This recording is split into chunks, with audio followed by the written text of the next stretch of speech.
Beleza, vamos lá. Então, bom dia mais uma vez. Sejam bem-vindos. Hoje a gente tem mais uma aula da nossa série Quem Está Correto, em defesa do nosso Evangelho. Hoje a gente vai falar um pouco sobre religiões de matriz africana e o cristianismo, né? Quais são as divergências que a gente encontra entre essas duas doutrinas que são realmente bem divergentes e como é que a gente pode traçar uma estratégia para apresentar.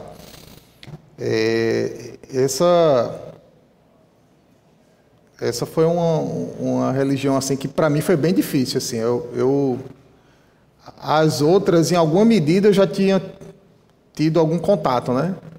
Mesmo o espiritismo ou os testemunhos de Jeová que a gente vê pela rua, os mormons, adventismo, e essa para mim foi bem difícil porque eu nunca tive um contato mais próximo apesar de saber que existem e conhecer pessoas que praticam e tal. Era até um pouco, na minha infância, era até de certa forma marginalizado, né? Essas religiões. Hoje em dia nem tanto, hoje em dia os adeptos até se apresentam, né? Em público, sem nenhum constrangimento. Mas, assim, realmente foi um desafio para mim. Mas, antes de começar, vamos orar, pedir graça a Deus, para que esse momento seja proveitoso. Então, Senhor Deus, obrigado pela oportunidade de conhecer mais, Senhor, sobre outras crenças, outras maneiras de ver o mundo. E na certeza, Senhor, de que o Teu amor, Tua graça é para todos nesse mundo, é que te pedimos, Senhor, sabedoria para entendermos como eles pensam e como nós podemos ajudá-los a chegar à verdadeira fé, ao verdadeiro conhecimento. Guia esse estudo, Pai, em nome de Jesus, amém. Então, vamos lá, né? Então, hoje, nessa aula, a gente tem como objetivos, né? Apresentar os princípios dessas religiões de matriz africanas, como é que elas chegaram aqui, identificar principalmente as principais divergências com a nossa fé e tentarmos traçar uma estratégia, né, de como é que a gente apresenta Jesus a essas pessoas. Então, avançou muito aqui. Deixa eu só posicionar aqui. Cadê? Aqui. Pronto. Desculpa aí o atrapalho aqui. Então, eu vou ler um trecho que está lá em Deuteronômios 18, de 9 a 14, certo? Quem quiser acompanhar, pode ir abrindo.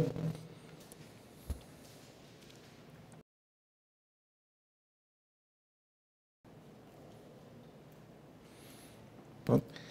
Quando entrarem na terra que o Senhor, o seu Deus, lhe dá, não procurem imitar as coisas repugnantes que as nações de lá praticam.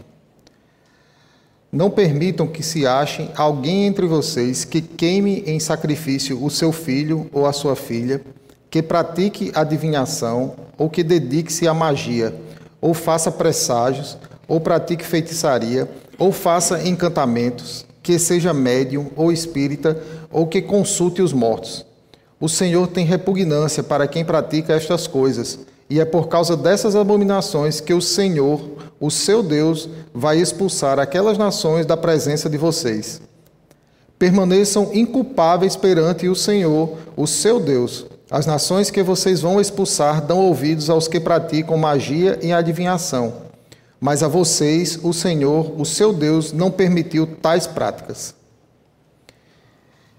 Então, desde o princípio da revelação de Deus, Deus deixa bem claro que estas coisas, tais práticas, elas não são agradáveis aos olhos dele. Mais à frente, a gente vai vendo pela revelação do Senhor o porquê desse motivo de que Deus não se agrada de tais práticas. Porque quem busca tais coisas buscando conforto, na verdade está escutando demônios, e doutrina de demônios, né? Então, por isso Deus teve esse cuidado com o povo de Israel, não se envolva com eles. E aí a revelação de Deus é uma coisa bem interessante, porque naquele momento era um povo tão pagão quanto os outros, né? Então Deus não conseguia revelar tudo de uma vez, então Deus só dá a ordem, igual a gente faz para as nossas crianças, ó, não põe o dedo na tomada. Ah, por que não pode botar o dedo na tomada? Por enquanto só basta você saber que não é para botar o dedo na tomada. É mais ou menos isso que a gente vê nos primeiros livros, nas primeiras revelações do Senhor. Então o Senhor diz objetivamente, não se encontra entre vós quem pratica tais coisas, porque estas coisas são abomináveis aos meus olhos. E só depois que a gente vem entender por que Deus não quer que a gente pratique essas coisas. Porque elas vão nos levar a escutar doutrinas de demônios. Então, tendo isso em mente, vamos conhecer um pouquinho mais, né, dessas religiões. Então, como é que surgiram essas religiões? Então, até pelo título, né, de religiões de matriz africana, elas se iniciaram com a vinda da população da África, que veio ao Brasil naquele momento como escravos, um momento triste da nossa história, mas o foco nosso aqui é que as religiões que eles trouxeram. Então, eram religiões que consultavam os mortos, que consultavam entidades outras. E, chegando até o Brasil, aqui no Brasil, eles tiveram que, num primeiro momento, esconder. Por quê? Porque o Brasil foi um país, uma terra, né, que foi colonizada, né, que foi habitada por espanhóis e portugueses principalmente, e eles eram católicos. Então não aceitavam outra fé que não fosse a fé católica. Mesmo depois a gente teve algumas influências de outras, como é que chama? De outras cidadanias, né, de outros países. A gente teve a França, que veio para cá, teve a Holanda, e vieram alguns protestantes, mas sempre fé cristã. Então, não era aceitável. Então, aqueles povos africanos praticavam de forma escondida a sua fé. E aí a gente tem, dentro dessas religiões de matriz africana, que cada tribo tinha sua forma de crer, mas elas, de certa forma, são semelhantes, assim como a gente vê com os índios, né? Aqui no Brasil também, elas se assemelham. E a gente tem 3 principais vertentes, né? A gente tem o candomblé, tem a umbanda e tem a quimbanda. E eles, apesar de ter a mesma raiz, eles têm pequenas diferenças, se assemelham, mas eles têm algumas diferenças. No caso do candomblé, eles têm o culto aos orixás. Então, existe um Deus maior, que eles rotulam de Olorum, no caso da Umbanda, ou Olodumaré, no caso do candomblé. A Umbanda, ela foi uma forma de sincretismo. Ele misturou práticas católicas. O que é que eles fizeram? Eles foram espertos, entre aspas, aí, né? Eles pegaram as suas entidades, os orixás, e vincularam a santos católicos.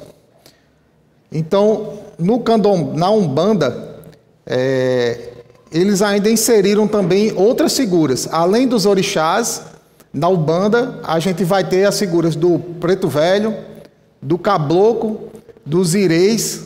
E quem são esses, né? Porque aí a Umbanda já foi fazendo um sincretismo com o catolicismo maior. O candomblé não se preocupa tanto com isso. Então o candomblé o candomblé chama de Olodumaré. Tem o Olodumaré, que é o Deus Supremo. Só que eles não veneram diretamente o Olodumaré. Eles veneram através dos orixás, que são criados por esse Olodumaré, e eles têm como se fossem ministérios, né? Então eles têm áreas específicas. Então tem orixás para cada área. Então esses orixás é que são venerados. E o Olorum ou Olodumaré, eles são venerados indiretamente. Porque se adora, faz-se os ritos para agradar os orixás e indiretamente está agradando o Olorum. Eu vou chamar de Olorum, que é mais fácil essa palavra. Olodumaré é mais comprida, né? Então, na Umbanda, a gente teve esse trabalho de sincretismo, de tentar dar o drible, né?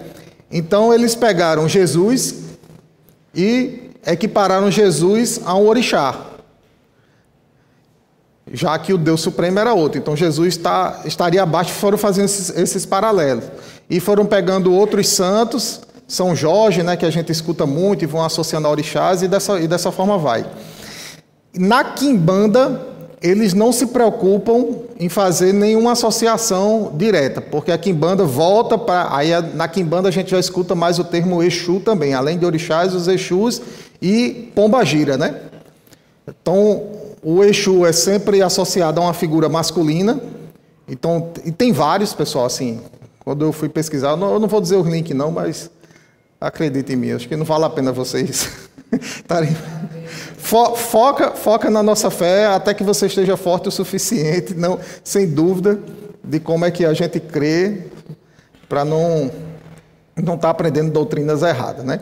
Mas aí lá na quimbanda, eles também não têm tanto sincretismo. Eles têm uma fé mais, como é que a gente pode falar, fechada.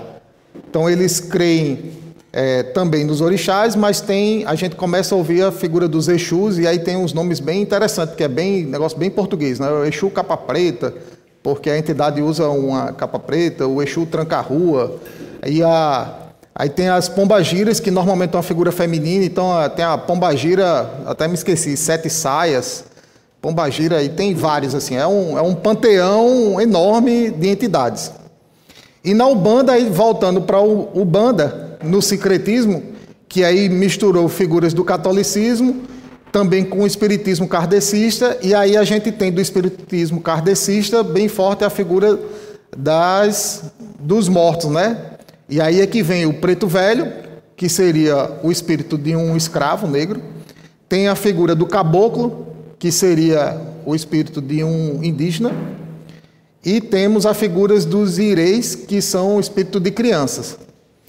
E aí eles retratam, né, que tanto o preto velho quanto o caboclo, eles têm uma coisa mais de sabedoria. Já os ireis são os espíritos mais brincalhões, porque em tese seriam crianças, né? Então eles gostam de brincar e passar trote no pessoal mesmo durante os cultos, né? Então esse é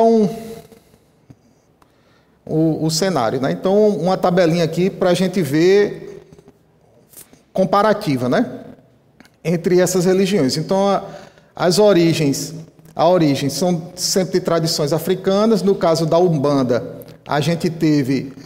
Está aparecendo ali? Está não, né? Deixa eu ver se eu consigo colocar o apontador aqui. Porque aí eu... Pronto. Então, no Candomblé, a gente tem as tradições africanas, se repete para todas. Na Umbanda, a gente tem misturas com as várias tradições católicas, espírita e kardecista principalmente, e na quimbanda eles já se distanciam e se focam mais só na feitiçaria e magia negra mesmo. Eles não têm tanto pudor quanto o que é certo. As divindades são os orixás, no candomblé. Na Umbanda, os orixás e as entidades espirituais, aí os caboclos, preto velhos e hereis. E na quimbanda, os exus e as pombagiras. O sincretismo religioso no candomblé tem com santos católicos, na Umbanda com o catolicismo e o espiritismo, e na quimbanda não tem muito sincretismo, eles não focam, não tentaram dar o drible em ninguém, né? Os rituais são sacrifícios, são focados, né, em sacrifícios e oferendas, no caso do candomblé. A Umbanda, a caridade e os passos, a gente vê mais marcantes aí, vindo lá do espiritismo kardecista, né? E a quimbanda, feitiços e magias ritualísticas. No candomblé, a gente vai ter a incorporação de orixás. No caso da Umbanda, além dos orixás, aí tem também os pretos velhos, caboclos e os hereis, as crianças. E na quimbanda, a incorporação dos exus e das pombagiras. Visão de bem e mal. No caso do candomblé, eles buscam o equilíbrio espiritual, com muito voltado a essa questão das forças da natureza. No caso da Umbanda, ele tem a questão da evolução espiritual, assim como a gente vê no espiritismo kardecista, né? Então eles não creem no inferno, como a gente tem na nossa doutrina, de que ao homem cabe morrer apenas uma vez, e após isso haverá o julgamento, na ressurreição para o julgamento. e depois céu e inferno. No caso deles, não, é um processo de evolução.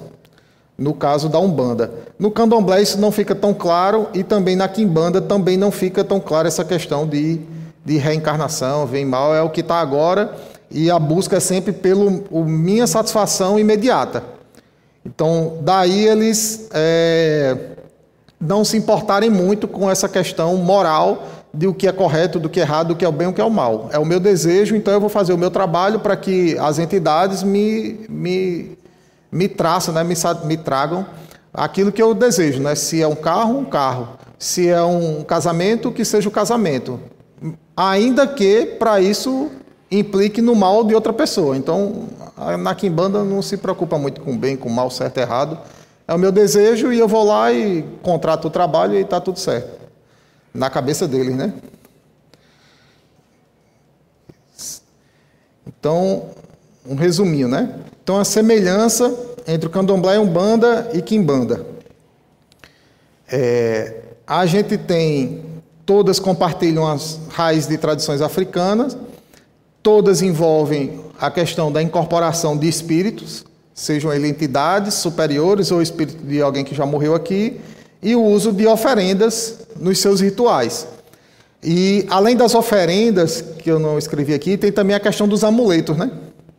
Então, existe a questão também na Quimbanda, a questão de você tornar algo mágico, né? Através de rituais e falas e palavras, o amuleto ele se torna mágico e aí você usa aquele amuleto como uma coisa de sorte e está com você e ele tem poderes excepcionais, né? Até aí. Alguma pergunta? Vão perguntando aí, porque assim, eu sou pouco conhecedor, viu, pessoal? Eu até a sugestão de Rogério procurar onde é que tinha terreiro aqui, né? Eu botei rapidinho. Tem um na outra rua aqui.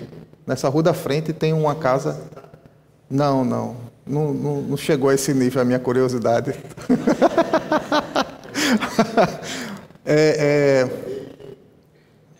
Na sua rua? Pronto. Então, aqui tem. Eu acho que por essa questão de cunho moral, né, do que é certo e errado, o cara que é da Quimbanda, ele deve ficar mais retraído para se declarar, né? Porque na Umbanda e no Candomblé se busca o bem, né? Se busca o bem-estar, a evolução, fazer caridade. São questões bem aceitas pela população, né? O bem, a caridade, a ajuda ao próximo. Eu quero evoluir, eu vou ser um espírito melhor. Se não der certo nessa vida, na próxima eu vou pagar o meu karma. Também eles absorvem essa questão do karma.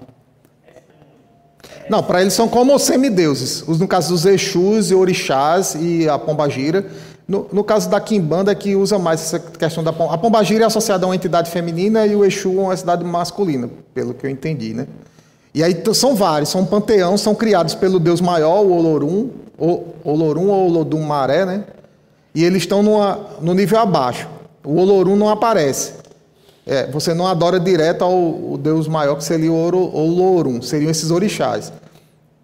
Então, e aí são vários, né? Rapaz, a lista é grande. Então, eles entendem que existe um Deus maior e que Deus organizou o universo e colocou a segunda categoria aí, que seria os orixás, Exus e Pombagiras, para administrar o mundo. Seriam como se fossem ministros, né? Então, tem o orixá do amor, o orixá da natureza, o orixá... Pode... Mas, assim, existe um Deus só ou muitos deuses? Então, existia um Deus só, que criou todo o universo, e ele não se interfere mais no universo, deixa o universo ir progredindo depois da criação dele, e colocou os orixás para cuidar desse universo.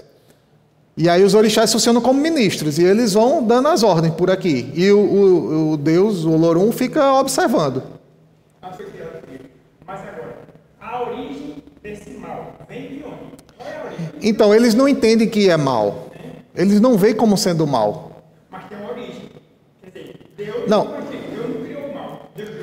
Não, não, não. Então, eles buscam, a sua felicidade e evolução. O único que não se preocupa muito com isso, dessas três que eu dei uma pesquisada maior, é a Quimbanda. Ele procura pode-se dizer que é mais egoísta, né? Ele procura a sua satisfação pessoal, no caso do seguidor da Quimbanda. Já no Candomblé e na Umbanda, eles procuram um bem comum.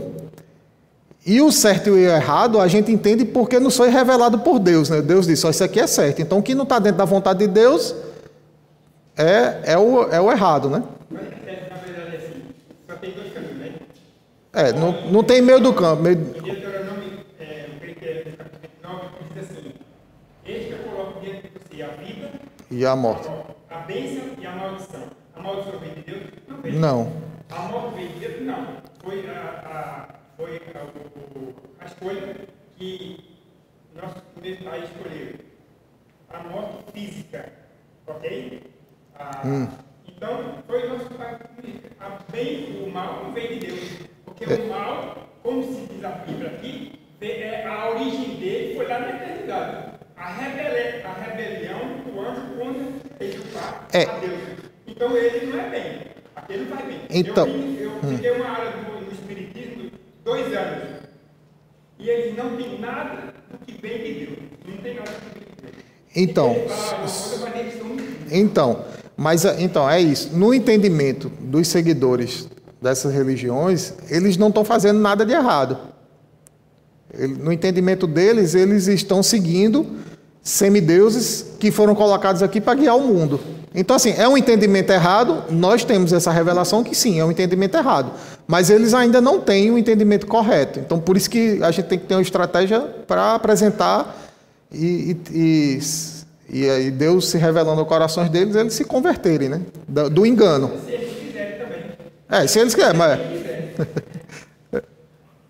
Interessante a gente entender que a gente está estudando isso aí à luz do entendimento deles.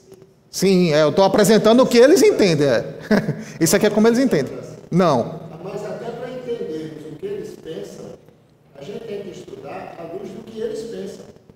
Sim, eles pensam que estão certos, né?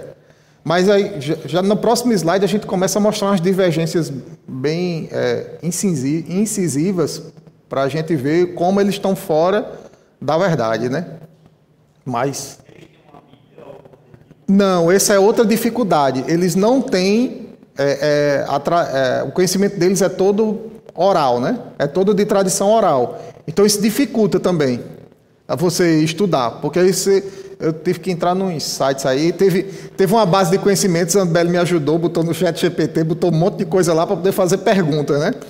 Porque teria que ler de vários locais, várias fontes diferentes, porque cada terreiro tem sua individualidade, ela pode escrever texto e tal.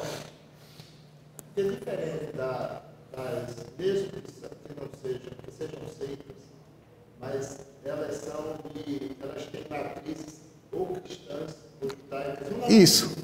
As chamadas religiões de matriz africana, elas não têm essa base. Então, não. É todo em cima de uma tradição oral, né? Mesmo no caso dos hindus, que a gente não viu, até estava conversando sobre né, uma parcela sobre hindus, eles têm livros sagrados. Eles têm alguma referência escrita. Já no caso da matriz africana, não. É tudo em cima de tradição oral. Então, quando eu entrei num site lá que tinham vários nomes de entidade, assim, bem, que você vê que assim, é muito próximo os nomes das entidades da nossa realidade, porque foi bem desenvolvido aqui no Brasil, né? Então, é Chucapa Preta, a Pombagira Sete Saias, e por aí vai, né? O Caboclo Fulaninho, e aí no caso dos espíritos de crianças, né? É o Herê, tem um que é Herê Andrezinho, Herê, e nomes de crianças, e nomes que são familiares a gente, né? O Tranca-Rua, tem um que é Tranca-Rua, não me lembro se era Orixá, se era, não me lembro, mas assim, tem Tranca-Rua, enfim. Rapaz, eu acho que pode ter em outros lugares, já que é de tradição africana. Agora os nomes, né, podem mudar, né?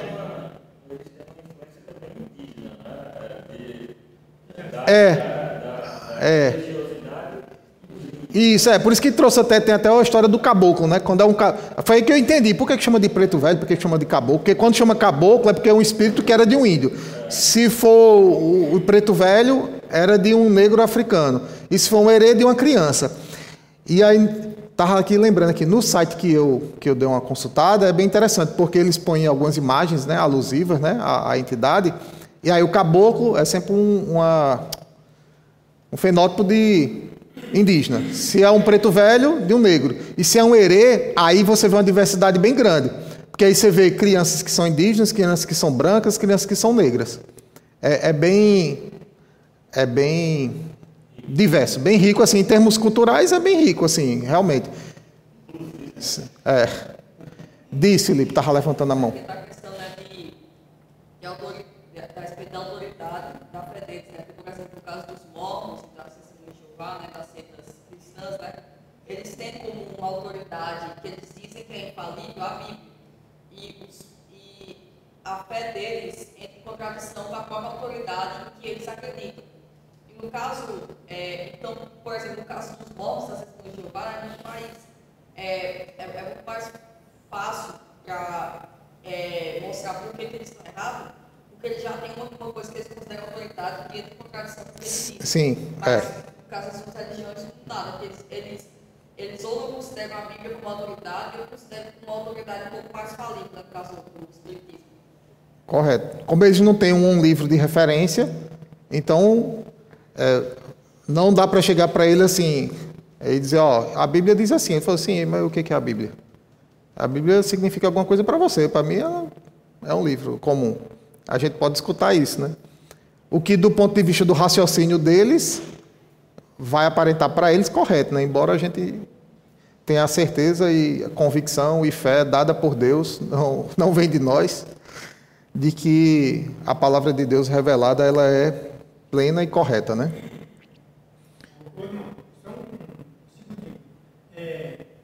Tem 19 anos que Júnior, o filho de Daniel, morreu. O pai da filha da menina que eu criei. Eu criei os dois primeiros, com 17 e 16 anos para morar. Terminei de criar ele, veio lá com 7 anos e eu peguei lá 2 e presente de Deus. Olha o que é que o diabo faz para enganar. Daniel, a origem deles são sebreístas. A família todos são sebreístas, mas são desviados. Na verdade, é desviado. Afastado da igreja, então, uma mulher, uma feiticeira de macumba, de feitiçaria aí, mandou dizer ao Daniel que ele fosse lá, que o filho dele queria falar com ele. A estratégia do diabo. Ele veio matar, roubar e destruir. E Daniel foi ele e Binho, o irmão dele, certo? E a mulher. O que é que aconteceu? O diabo, a mulher se manifestou e falou a voz de Júnior, dizendo por que morreu, qual foi a situação, o local. E Daniel, eles têm, apesar que estão afastados, mas eles creem na Bíblia. A Bíblia é a fonte da revelação divina. E o que é que aconteceu? Naquele momento, Deus lhe perguntou: deixa eu lhe fazer uma pergunta, se você é meu filho. O sangue de Jesus tem poder? O que aconteceu? A mulher se levantou e caiu. Quer dizer, a mentira do diabo não era o filho, era o diabo manifestando na voz do filho de Daniel.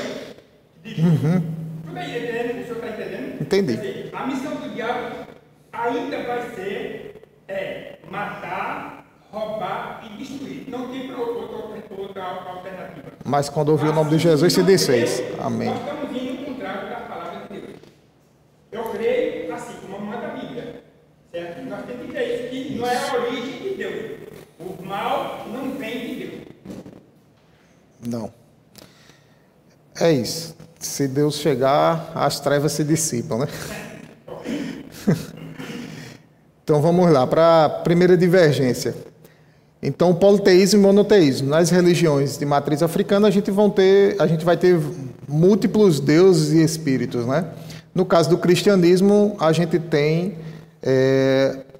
um único Deus e uma única adoração. Não existe espaço não existe dúvida, Deus é muito claro de que Ele é um. Então, o que foi que eu fiz aqui? Aqui. Então, o versículo: eu sou o Senhor e não há outro, fora de mim não há outro Deus. A gente tem muitas outras passagens, né? De que Deus, inclusive, desde o início, Deus disse que é um só, né? Então, outra prática deles, outra divergência gritante, né? Eles adotam a questão de incorporação de espírito, como o irmão falou agora. Então, creem na incorporação de espírito e que esses espíritos vêm para dar conselhos para a gente, de como a gente deve se guiar. Interessante que no caso da Umbanda, esse conselho pode ser reverso também, porque como eles creem na evolução e na reencarnação, então espíritos que estão perdidos, eles podem ser aconselhados pelos vivos. Então tem esse detalhezinho também no caso da Umbanda, né? Pode haver uma incorporação de um espírito que está perdido e que precisa de evolução e que pode receber conselhos dos vivos. Eu achei interessante, né? O conselho tem mão dupla aí a conversa, né? No caso da Umbanda. Então, lá em Levítico diz assim: não vos voltareis para os que consultam os espíritos. Só relembrando um pouco do que está lá em Deuteronômio, também em Levítico, Deus é claro de que a gente não deve consultar os mortos. Sacrifícios e oferendas. Então, eles creem nos sacrifícios e oferendas, funciona como uma moeda de troca, por que não dizer, uma penitência, né? Então, eu faço algo para obter outra coisa em troca. E, no caso nosso, cristão, o sacrifício absoluto já aconteceu. Então, o sacrifício de Jesus, ele é pleno e suficiente. Então, aqui vamos, já que essa questão do sacrificial ela é bem complexa, eu separei alguns textos, né? Quem quiser ir lendo depois, eu vou passar os outros aqui. Isaías, Hebreus, tem 1 Pedro 3:18 e depois João 1:29. Então, podem separar enquanto eu leio aqui, Hebreus. Então, Hebreus 12 e 14. Não por meio de sangue de bodes e novilhos, mas pelo seu próprio sangue, ele entrou no Santo dos Santos uma vez por todas, tendo obtido eterna redenção. Porque, com uma única oferta, aperfeiçoou para sempre os que estão sendo santificados. Então, o sacrifício de Jesus, único e suficiente. Não precisa de mais nenhum outro sacrifício. A etapa sacrificial que a gente via no Antigo Testamento, e que os sacrifícios eles eram para encobrir o pecado do homem, eles se encerraram em Jesus, porque foi o sacrifício, é o Cordeiro de Deus que tira o pecado do mundo. Então não existe nenhum outro sacrifício necessário. Não precisa de mais nenhum outro sacrifício. Foi consumado. Está feito. Então, essa era sacrificial acabou-se. E mesmo no tempo sacrificial, Deus foi bem incisivo. A gente não mais sacrificaria os nossos filhos aos deuses. Deuses aí, entre aspas. Deus com letra minúscula e com tradução simultânea para demônio, né? Então, para não ficar dúvida, antigamente se sacrificavam os filhos para demônios. Não se sacrificava para Deus nenhum. Então, a gente ainda tinha sacrifícios de animais, mas sacrifícios que já se encerraram. Então, alguém que abriu 1 João 3,18. 1 Pedro, perdão. Vixe, nem com óculos eu estou lendo direito mais. Pois também Cristo padeceu uma única vez pelos pecados. Vejam, é o poder de Deus que tira o pecado do mundo. Amém. Então, assim, esse é o sacrifício perfeito que Deus preparou desde a eternidade. Certo? Alguma dúvida de que não existe mais sacrifício? De que o sacrifício perfeito foi providenciado pelo próprio Deus e executado por Ele mesmo? Que se esvaziou e se fez carne, se fez homem? E definitivo. Ai, Jesus. Então, faltou Isaías. De que me serve a multidão de vossos sacrifícios? Isso era Isaías alertando contra os sacrifícios que não eram feitos de forma adequada. Vou avançar, que tem vários slides ainda aqui. Reencarnação e ressurreição. Então, eles acreditam na reencarnação e no cristianismo definitivamente não há a reencarnação. Cadê? Não foi, não. Aqui, pronto. Então, lá em Hebreus diz, 9:27. Aos homens está ordenado morrer uma única vez, vindo depois disso o juízo. E aí a definição eterna, né? Certo? Alguém? Tem.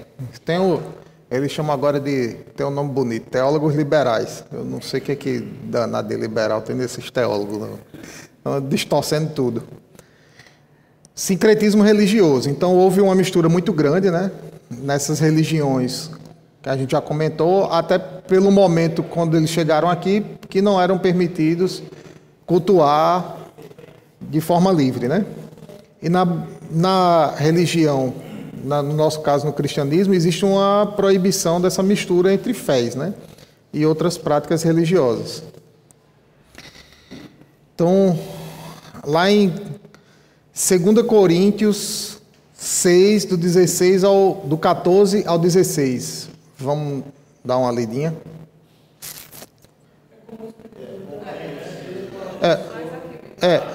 Interessante, o Espiritismo eu já li a respeito, né, que apesar de ter sido por um francês, eu até esqueci o nome dele agora, Allan Kardec é o nome do espírito que se revelou a ele, né? Ele foi outra pessoa, Allan Kardec já foi o espírito. Apesar de ter sido anunciado na França, o Espiritismo se desenvolveu muito mais aqui no Brasil, né? Eu não sei o porquê disso, mas de fato o nosso povo brasileiro, ele é mais afeto às questões religiosas, né? Pode ser uma explicação assim. Os cristãos são mais, apesar da turma dizer hoje que não, aí ficar propagando que não, mas nós que temos a tradição liberal no sentido correto de que assim, você cultua o Deus que você quer, agora eu vou te apresentar o Deus verdadeiro. O verdadeiro cristão, ele não impõe a sua fé, mas ele apresenta a sua fé. Né? Aconteceu momentos errados, mas na tradição cristã, essa é o mote, né? De que o homem deve ser livre, de que as mulheres têm direito, de que as crianças não devem ser sacrificadas. Então, tudo isso vem do cristianismo, né? Assim, a separação entre Estado e... Tudo veio do cristianismo e mais ainda do protestantismo, né? Então, assim, essas religiões terminam tendo abertura num país que ele é cristão e mais ainda num país que é cristão protestante, né? Por essas convicções de que a gente tem, né? De separação, igreja e Estado, de a salvação... O convencimento vem pelo Espírito Santo. É diferente do mundo islâmico. Que se você não crê em Deus, se você não crê em Alá, você merece morrer. E eles não entendem que estão fazendo alguma coisa errada, porque eles estão fazendo a vontade de Deus. Então, a gente não deve ter comunhão no sentido de abraçar outras fés. Não tem como a gente... Parece um pouco contraditório, mas esse não ter comunhão é não absorver, né? Não tem como a gente pregar a palavra se a gente não chegar para a pessoa. Então, para não ser radical e se afastar totalmente, senão você não...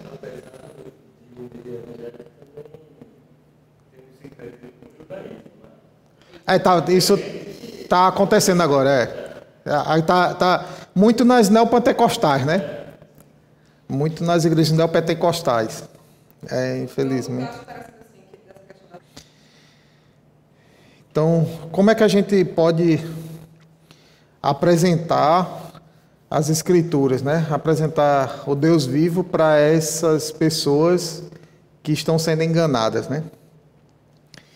Então, de forma geral, a gente tem uma estratégia, apresentar respeito pela questão cultural, e a espiritualidade. Eles buscam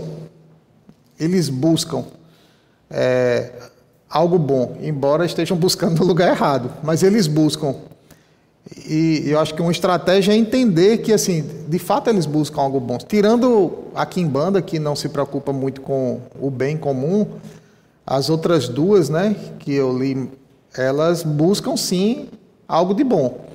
Então esse é um ponto comum. Acho que a gente aproveitar esse mote de que, assim, eu quero me evoluir, né? Eles falando, sou eu, eles falando, eu quero evoluir, eu quero ser uma pessoa boa, eu quero... Tá bom, então, que bom que você quer ser bom. Então, aproveitar esse momento aqui, então, deixa eu te mostrar o Deus verdadeiro, né? A gente tem que tentar fazer esses links para se apresentar, né? Então, a abordagem deve ser feita com amor e respeito, como diz lá em 1 Pedro 1 Pedro 3, 15 e 16. Alguém pode abrir? Dessa vez eu não botei a cola para mim, não.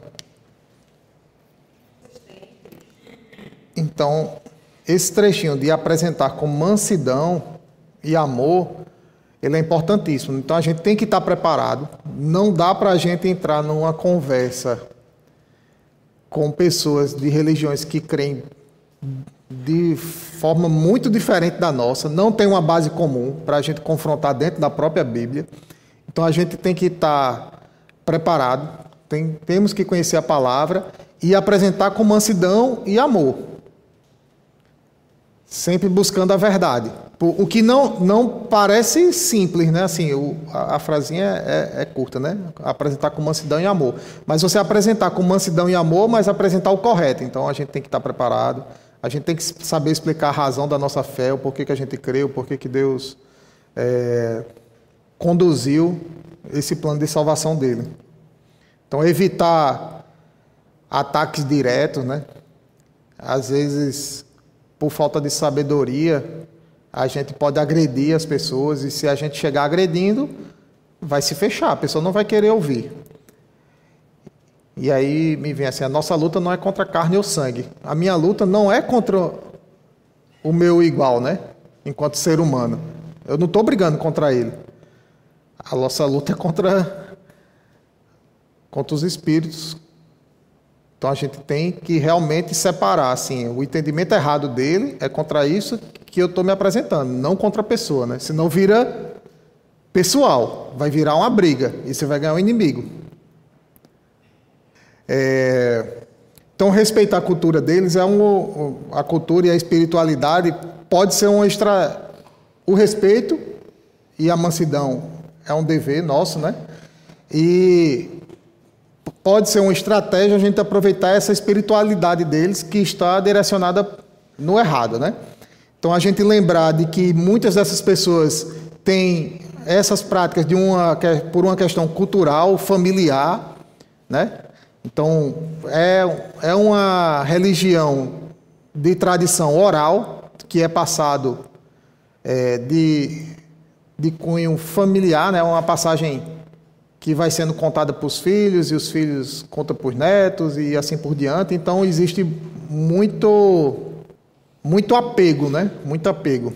Até escutando um testemunho de uma pessoa que se converteu da Umbanda, ele até ressaltou essa questão, que é uma religião familiar, que se pratica dentro de casa. Não é uma religião que se pratica abertamente, essas religiões. E interessante que essa pessoa que se converteu da Umbanda falou, e também eu ouvindo um outro testemunho esses dias de um islâmico, falou assim, do respeito e a seriedade que eles têm com o divino. E os dois falaram, tanto que se converteu da Umbanda quanto do islamismo, de o quão o cristão é desleixado, o quão o cristão leva de forma leviana o evangelho. O muçulmano até fala assim, eu não consigo entender como que um cristão se envolve em falcatrua. É um absurdo, eu não consigo entender. Mas, enfim, essas pessoas, embora buscando no lugar errado, elas são fiéis às suas convicções, não são praticantes da boca para fora. Não existe eu sou o católico não praticante, eu sou o crente não praticante. Não, eles são praticantes e eles levam a sério. Então, o que eu percebo de testemunhos que eu ouvi é que essas pessoas, quando se convertem, aquela devoção e aquela piedade que eles colocavam no local errado vai ser colocada no local certo e vão ser crentes verdadeiros. Então, para a gente ter isso em mente, que não é porque eles estão enganados que eles são desonestos intelectuais, né? Eles são honestos intelectualmente. Então, os pontos de conexão que a gente pode tentar buscar a conversa. Eita, Felipe está com o dedo levantado, diz Felipe. A gente vai ficando mais experiente, né? Nesse tempo, né? Mas um dos primeiros conflitos que eu tive com isso aí, eu fazia curso técnico ainda, tinha uns 14, 15 anos. E aí foi uma pessoa de matriz africana fazer uma apresentação lá na escola técnica na época. E colocando essa questão do negro, da cultura, da religião. E aí eu me lembro que eu me levantei e falei, não, as pessoas não são católicos porque foram impostos, não. Eles são católicos porque escutaram a fé verdadeira. Essa questão, tudo bem, o negro não pode ser menosprezado, mas dizer que o negro não pode ser cristão porque não é uma religião de origem africana, está totalmente errado. Eu me lembro que foi uma confusão, né? Assim,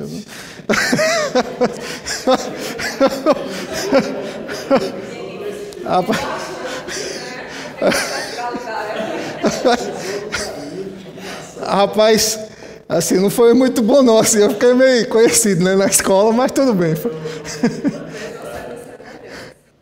Eles têm essa questão cerimonial mesmo, né, dos amuletos, dos ritos, entendi. Eu nem sabia disso, viu? Eu achava que era só decorativo aquele negócio ali. Interessante. Bom, então a gente pode explicar que pode pegar o gancho e com muito cuidado, né, explicando que, como vocês creem que existe um Deus supremo, e aí pode até usar o que Paulo usou lá, né, tá lá em Atos, né, que chegou ao Deus desconhecido, aquele altar do Deus desconhecido, sabe esse Deus que vocês põem o nome de Olorum? Esse pode até tentar fazer um gancho disso aí. Eu tenho receio, porque eu acho que eu não sou como Paulo, né? Aliás, eu tenho certeza que eu não tenho o domínio que Paulo tinha, mas pode ser um gancho, já que eles entendem que existe um Deus que criou tudo. Inclusive, isso é uma regressão lógica, né, que até antes de Cristo os filósofos chegaram, me lembro agora, um desses filósofos famosos, Aristóteles, pronto, então minha consulta ali, minha Wikipédia ali, Aristóteles chegou nessa regressão, de que as coisas têm uma causa e a causa tem um efeito. Então, se você for regredindo, logicamente, por raciocínio lógico, você vai ter que chegar a algo que criou o tudo a partir do nada, né? Então, chegar a essa conclusão de que existe um Deus que criou tudo, ela é intuitiva e lógica, né? Então a gente pode pegar esse gancho e dizer, esse Deus intuitivo e lógico é o Deus que se revelou e mostrar, e aí passar a apresentar a revelação, né? É por aí, mas é o raciocínio filosófico que depois a gente aprofunda aí. Então, a questão do poder espiritual que eles atribuem aos orixás, essa questão do poder espiritual, a gente tem um gancho que é com Jesus, né? Que todo o poder, toda a honra e toda a glória foi dada a Ele. Então, todo esse poder foi dado a Jesus. Então, Jesus é o link, Jesus é essa autoridade sobre tudo e sobre todos, né? E Paulo escreve que Jesus, ao final a glória volta a Deus, né? Porque Ele é o próprio Deus. Então, esse poder, essa espiritualidade que se revela a nós homens é Jesus. Não tem orixás ou outras entidades que possam fazer esse link, né? Só um intermediador entre os homens e Deus. E apresentar a revelação completa, que é a Bíblia. A Bíblia, ela é suficiente e completa para apresentar a vontade de Deus e o seu plano de salvação para a humanidade.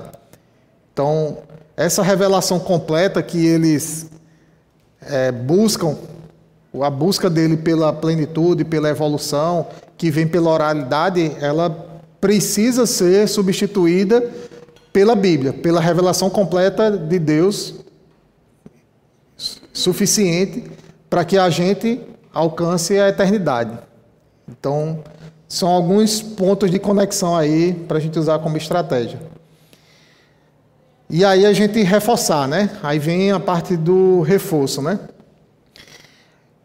Que eu já tinha falado um pouco na questão do poder espiritual de Jesus como Salvador e mediador. Ele é o único mediador, ele é o Salvador da humanidade. Mostrar a suficiência de Cristo, que não existe mais necessidade de nenhum outro sacrifício, porque Cristo já executou o sacrifício perfeito. E convidar essas pessoas para conviver conosco, com cristãos, numa comunidade que seja saudável. E eu falo numa comunidade, eu entendo e estou aqui por conta disso, que nós somos uma comunidade saudável, então a gente pode convidar para vir para a nossa comunidade. Mas pode ser que a gente tenha a oportunidade colocada por Deus de pregar num local que não seja o nosso, aqui de Paulo Afonso. Então a gente vai ter que orientar, busca uma comunidade saudável. Então, orientar essas pessoas, depois que apresentou Jesus, de que Jesus é o sacrifício suficiente, que não existe mais necessidade de nenhum outro sacrifício, todos aqueles ritos, eles são inócuos no sentido de salvação, mas não são inócuos no sentido de consequências, né? Se a gente andar com demônios, as coisas, o demônio dá de um lado e tira do outro. Não esquecer disso, de que o mundo espiritual ele pode, e Deus nos alerta na palavra dele de que o diabo ele pode se fazer de anjo de luz, né, para enganar a nós, né? Então o diabo tem poder, né? Ele pode sim oferecer algum benefício imediato a essas pessoas, né? Mas a conta é cara. Tendo feito isso, vem o convite, né? E aí, associar tudo isso a um testemunho pessoal, né? O convívio com a gente, sendo cristãos verdadeiros, vai despertar o olhar das pessoas. Não pode ser o cristão falso, como o irmão colocou, né? De que você prega uma coisa e faz outra. Então, se você prega que você deve ser correto, que o seu Deus é verdadeiro, que você ama o seu Deus, mas você é um cara que está envolvido em falcatrua, e falcatrua de várias áreas, né? Às vezes a gente nem percebe, pode nem perceber pela falcatrua se tornar corriqueira, né? Então, a conduta no trabalho, a conduta no trânsito, a conduta com as pessoas, então tudo isso é observado. Convidar essas pessoas para o convívio, né, com a gente, mais uma vez. Essa é uma estratégia do evangelismo relacional. Você realmente... É claro que a gente tem afinidades maiores ou menores com uma pessoa, com outra, mas quando a gente se torna se não for amigo, mas um colega verdadeiro, você vai abrindo portas, as pessoas vão te dar crédito, né, se for no ambiente de trabalho. Se for no ambiente fora do trabalho, uma amizade, um conhecimento verdadeiro, honesto, vai abrir essas portas e você pode convidar essas pessoas a conviver com a gente, né? No culto, ou talvez numa reunião fora, entre outros amigos, enfim, situações sociais, e fora e dentro da igreja, né? Esse convívio. E se colocar à disposição para orar pela pessoa antes dela se converter e se ela tomar a decisão de orar junto com ela. Convidar essa pessoa a orar e a caminhar junto com ela para fortalecê-la na fé. O resumo, né? Então, as religiões de matriz africana e o cristianismo, né, elas possuem divergências que são realmente antagônicas, assim, são extremadas em suas doutrinas, né? Eles creem na reencarnação, a gente não crê. Eles creem que incorporação de espírito é correto, a gente crê totalmente em oposição. Então, elas são realmente antagônicas, mas a gente precisa ter em mente a questão cultural, que Dani comentou aqui também, de que essas práticas são passadas dentro da família, né? Então é muito é muito forte, né? Essa questão de você aprender quando criança e da forma que a gente escuta, né? Que Salomão escreveu. Ensina a criança no caminho que ela deve andar, que quando for adulta ela não vai se esquecer dele. Esse ensinamento, ainda quando criança, ele também fica na cabeça da criança que aprendeu errado.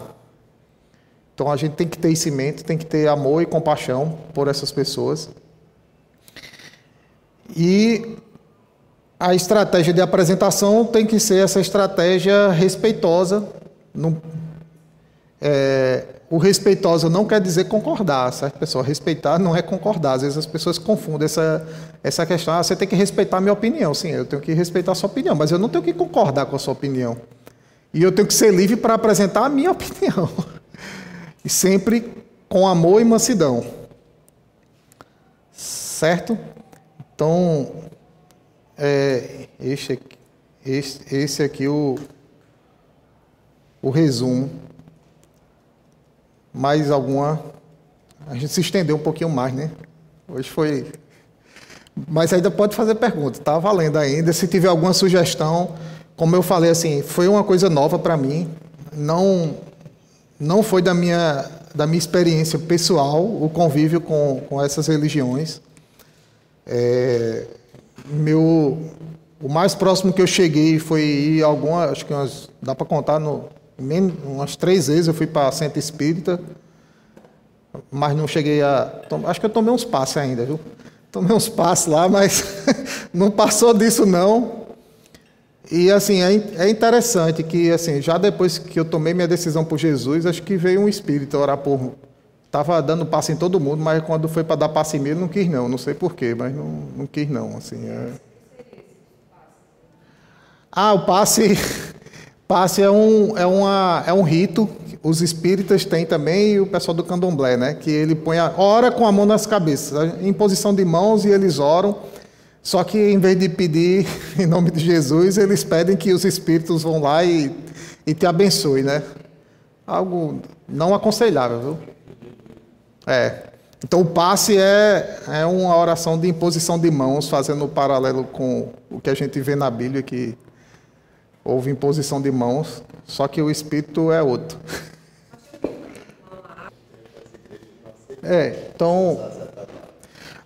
atabaque, assim, eu até fiquei pensando nisso, Ari, assim, as questões assim, o atabaque não aceita e tal, porque vem, mas só que a gente vê lá em Gênesis, né, que a harpa foi criada pelos descendentes de Caim, né, e nem por isso Davi deixou de tocar a harpa, né, então, assim, embora tenha um uso primeiro errado, não quer dizer que você não possa usar... exatamente. Às vezes a gente põe um preconceito onde não cabe, né? Essa questão do instrumento musical mesmo, a gente tem que ter cuidado para não misturar alhos com bugalhos, né? Então, os atabaques que eles usam, deixa eu ver se eu consigo. Esse aqui eu me esqueci o nome que eles dão a Jesus, mas é o Jesus Orixá. Esse aqui é uma representação de uma pombagira, que é sempre... Rapaz, toda vez que eu procurei imagem de pombagira é sempre assim, viu? É sempre com pouca roupa. Aí, de novo, Orixá Jesus e o Exu Giramundo, esses nomes assim bem...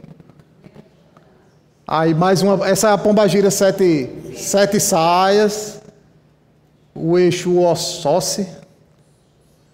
As contas que eles usam também, que essas contas são tudo consagradas, viu? Então aquele lance de ir lá e ganhar um colarzinho de conta lá em Salvador, assim, vocês têm que estar cientes que essas contas, os colarzinhos estão tudo consagrados às entidades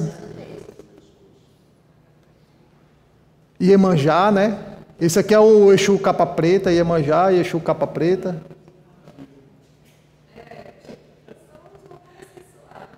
Aqui é uma coleção. Esse aqui tá... Eu não vou dizer não, mas está no site para vender. Eu não vou dizer o site não, mas está lá. Você pode comprar a coleção de...